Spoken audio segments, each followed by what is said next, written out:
नमस्कार दोस्तों, VK knowledge electrical में आप सभी का स्वागत है। दोस्तों आज 3 जुलाई 2022 को यूपीएस एसएससी का सहायक बोरिंग टेक्नीशियन का एग्ज़ाम पेपर हुआ है और दोस्तों इसमें काफ़ी इम्पोर्टेंट क्वेश्चन पूछे गए। इलेक्ट्रिकल ट्रेड से लगभग 31 से लेकर 33 के आसपास क्वेश्चन दोस्तों इसमें पूछे गए, जो कि हम इसमें सॉल्यूशन करने वाले हैं। हिंदी भी पूछा गया और भी सब कुछ था। पूरा पेपर कंप्लीट, ओवरऑल बहुत अच्छा पेपर रहा। रेलवे में अगर कोई टेक्नीशियन या असिस्टेंट लोको पायलट की तैयारी करना चाहता है तो दोस्तों इस पूरे पेपर को पढ़ें। इस पेपर में जिस तरह की मैथमेटिक्स, जिस तरह की साइंस, हिंदी दिया गया था, ये बिल्कुल एसएससी लेवल का पेपर है और रेलवे भी इसी तरह के क्वेश्चन आपसे पूछता है। आइए दोस्तों हम इलेक्ट्रिकल वाले क्वेश्चन पेपर का सॉल्यूशन आज इस वीडियो में कर लेते हैं। यदि आप एग्ज़ाम देकर आए हैं तो क्वेश्चन का आंसर मिलान कर लीजिए। काफ़ी अच्छी साइंस है। कार्यशाला गणना एवं विज्ञान टॉप लेवल का है। मैं कहूँगा अच्छी तैयारी हर बच्चे को करनी चाहिए इसमें।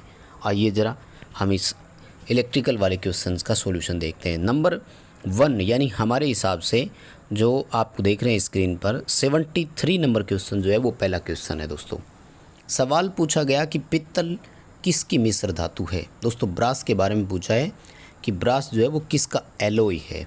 बहुत आसान क्वेश्चन है, बहुत सिंपल क्वेश्चन है, लेकिन अच्छा भी है। दोस्तों मैंने कई बार बताया है शुद्ध हिंदी भाषा में दोस्तों कि पित्तल ताज होता है। ताज का मतलब है तांबा और जस्ता। डी उत्तर होगा दोस्तों। कॉपर और जिंक आएगा। अगर यहीं आपसे ब्रोंज यानी कांसा के बारे में पूछा जाए ना तो ध्यान रखना, कांसा को अपन बोलते हैं कि इसमें कोटी होता है। कोटी यानी कॉपर और टिन, शॉर्ट में हम समझाते हैं, बाकी आप अपने तरीके से इसमें याद रख सकते हैं। इसका आपको डी उत्तर करना था। अगर आप डी उत्तर करके आए हैं तो जोड़ लीजिए, आपका ये क्वेश्चन सही होगा।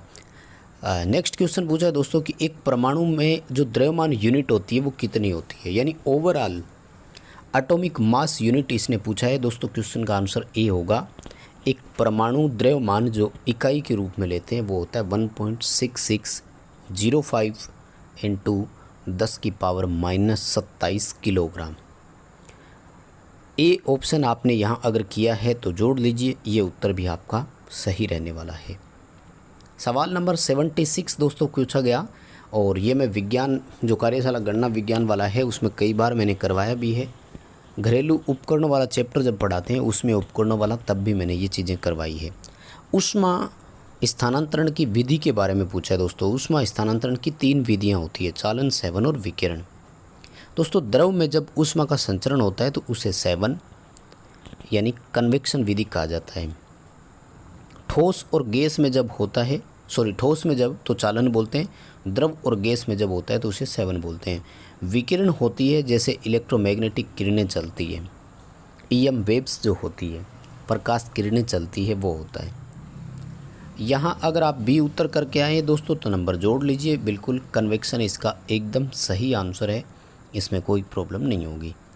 आगे देखिए दोस्तों 80 नंबर क्वेश्चन जो है ये इलेक्ट्रिकल ट्रेड से रिलेटेड था और सवाल पूछा कि 3 प्रतिरोध R1, R2, R3 समांतर में जुड़े हुए हैं, कुल प्रतिरोध ज्ञात करने का सही सूत्र क्या है। काफ़ी सिंपल क्वेश्चन है। फॉर्मूला रहता है दोस्तों 1/RT बराबर 1/R1 plus 1/R2 plus 1/R3। D option आपके सामने सही है और ए ऑप्शन जो है ये होता है सीरीज़ में कनेक्टेड रेजिस्टर का टोटल रेजिस्टेंस ज्ञात करने के लिए। दोस्तों वैसे तो समांतर में और भी कई सारे फॉर्मूलेज होते हैं, जैसे R/N भी आप कर सकते हो। अगर सभी समान मान के हो तो 2 रेजिस्टेंस दिए हुए हो तो R1 into R2 plus R1 plus R2 ये भी कर सकते हो। लेकिन ये सारे फॉर्मूले बाद की बात है। जब ऑप्शंस के हिसाब से देखें तो डी उत्तर आपका सही है। अगर आप करके आए हैं तो जोड़ लीजिए, ये आपका उत्तर सही हो जाएगा।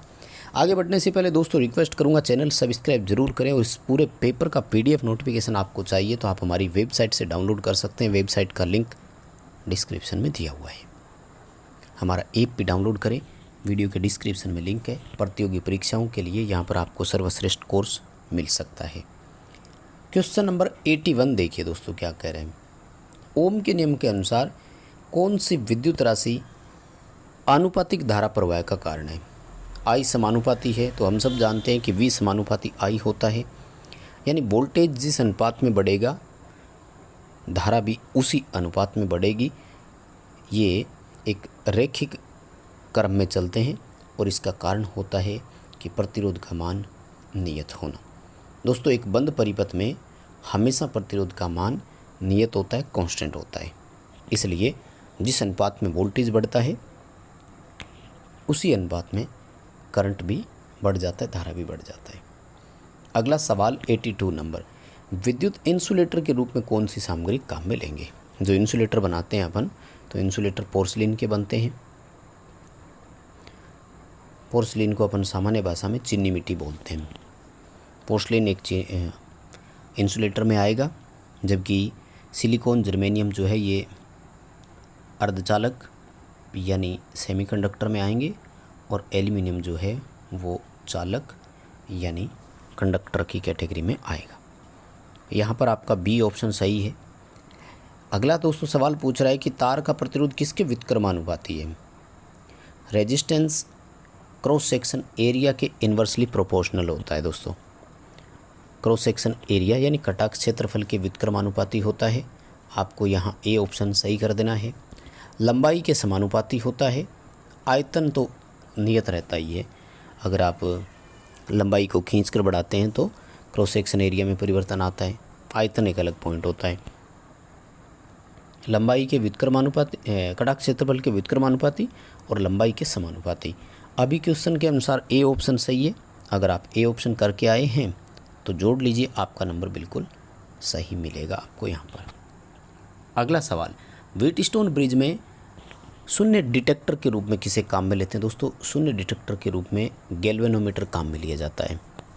ये गैल्वेनोमीटर बताता है हमें कि सर्किट बैलेंस है अथवा नहीं। जब दोनों जंक्शन पर पोटेंशियल अगर सेम हो जाता है, ध्यान रखिएगा, दोनों जंक्शन पर जब पोटेंशियल समान है यानी विभव समान होता है, देन उस समय गैल्वेनोमीटर शून्य संकेत दर्शाता है। शून्य संकेत का मतलब होता है कि ये परिपथ पूर्ण रूप से संतुलित हो चुका है। इसे नुल डिटेक्टर भी कहा जाता है, या इसके मीटर की कैटेगरी की बात करें तो नुल इंडिकेटर बोलते हैं इसको इंग्लिश में। बैलेंस डिटेक्टर होता है गैल्वेनोमीटर। उत्तर आपका सही रहेगा।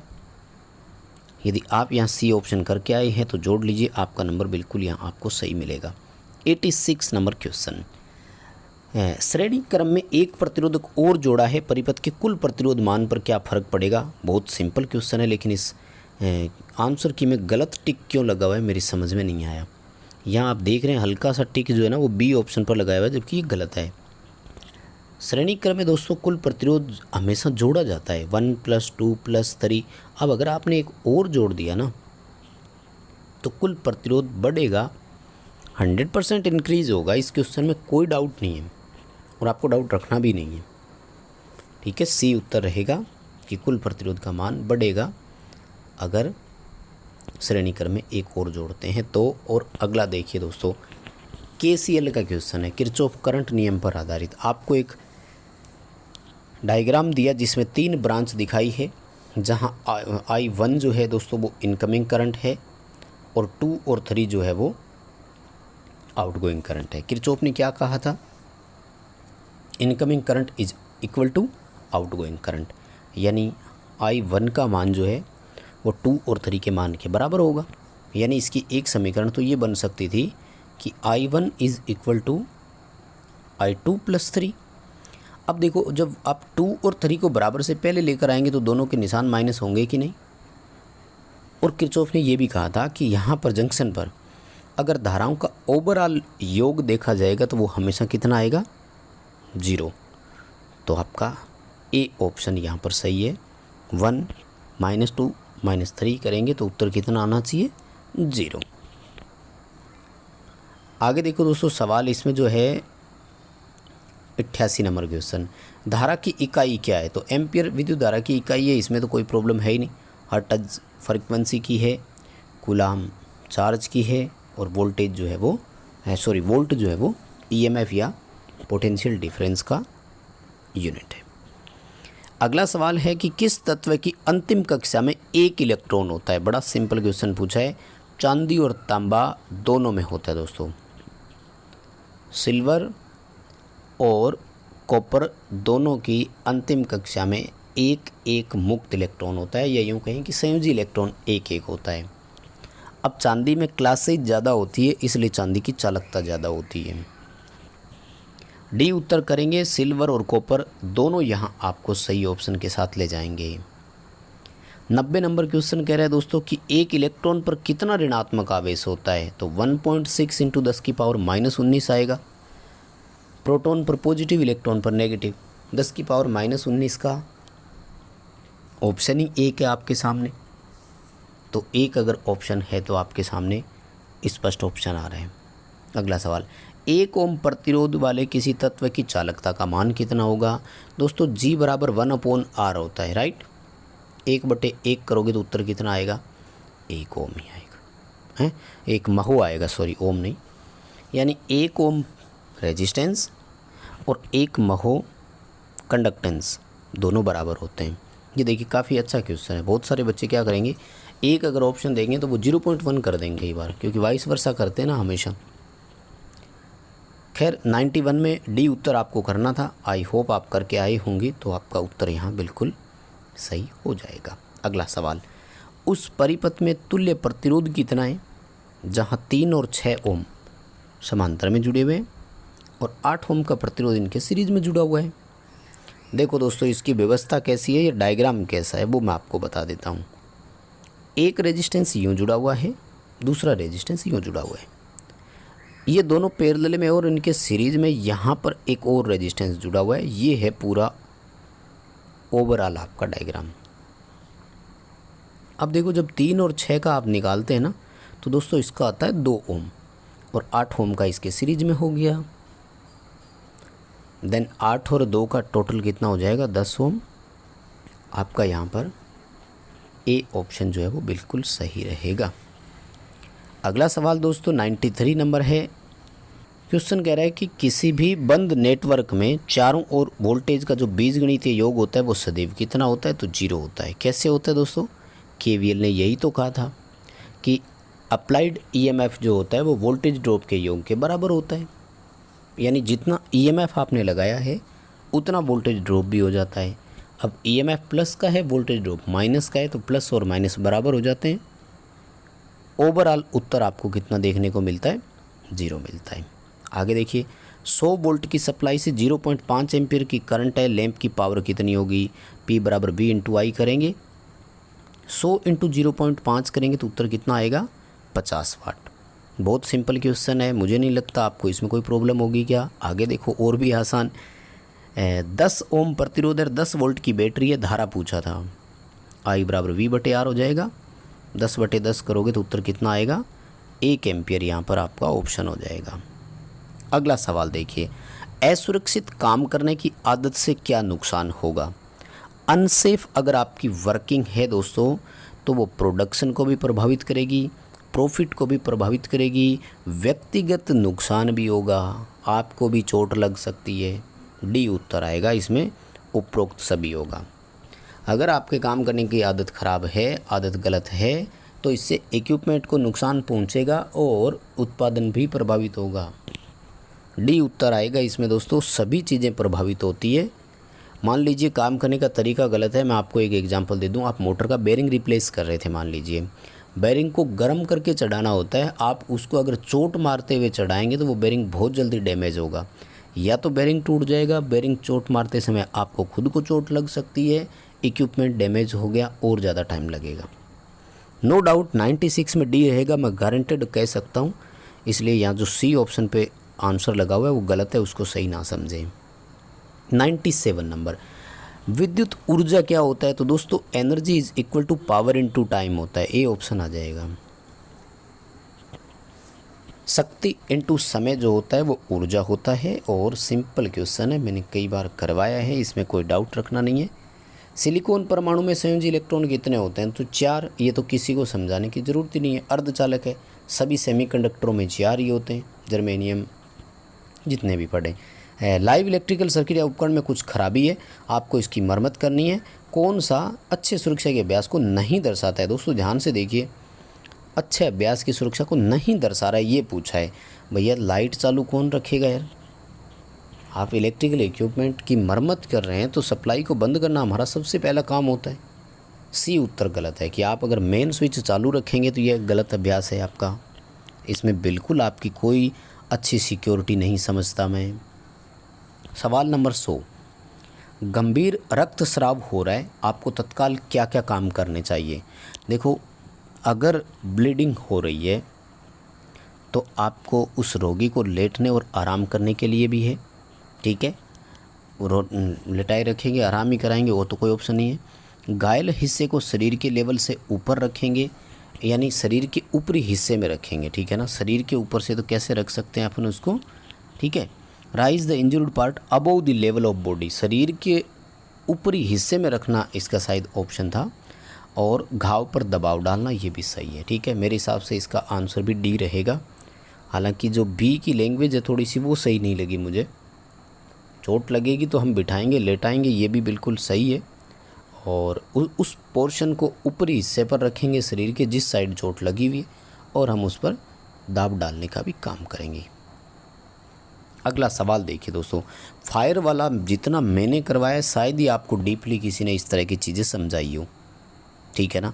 और अगर अब भी आप सही नहीं करके आए तो मुझे लगता है आपने कहीं ना कहीं पढ़ने में कमी रख दी। आग को फोम या रेत आदि से ढक कर के अगर आप आग बुझाते हो तो दोस्तों इसका नाम है स्मूथरिंग, हिंदी में बोलते हैं चिक्करण। वाटरिंग आग बुझाने की कोई विधि है ही नहीं। कूलिंग होता है पानी डालकर ताप कम करना, और स्टार्विंग होती है ईंधन को वहाँ से हटा देना, जैसा कि 104 नंबर क्वेश्चन पूछा गया है। दोनों क्वेश्चन स्क्रीन पर ही है, देखो। पूछ भी लिया कि स्टार्विंग क्या होती है। दोस्तों स्टार्विंग होती है ईंधन को अलग कर देना आग वाली जगह से, रिमूविंग फ्यूल फ्रॉम फायर। आग में से अगर आप ईंधन को, जैसे लकड़ियों का कोई ढेर है उसमें आग लगी हुई है, तो बाकी लकड़ियाँ जो नहीं जल रही है उनको आप दूर कर दो, जितना फ्यूल है वो जल करके आग अपने आप बुझ जाएगी। इस प्रक्रिया का नाम स्टार्विंग है। तो 101 और 104 दोनों क्वेश्चन हो गए मुझे लगता है। इसी तरह से 102 और 105 दोनों करवा देता हूँ। देखो 102 नंबर कह रहे हैं, बिजली के झटके से पीड़ित व्यक्ति बेहोश है और सांस नहीं ले रहा है। दोस्तों ये कहते हैं कि जब उसकी नेचुरल रेस्पिरेशन अगर ब्लॉक हो जाती है तो आपको एक, क्योंकि ये क्या कह रहा है कि मुंह बंद है, माउथ टू माउथ विधि का उपयोग आप कर नहीं सकते।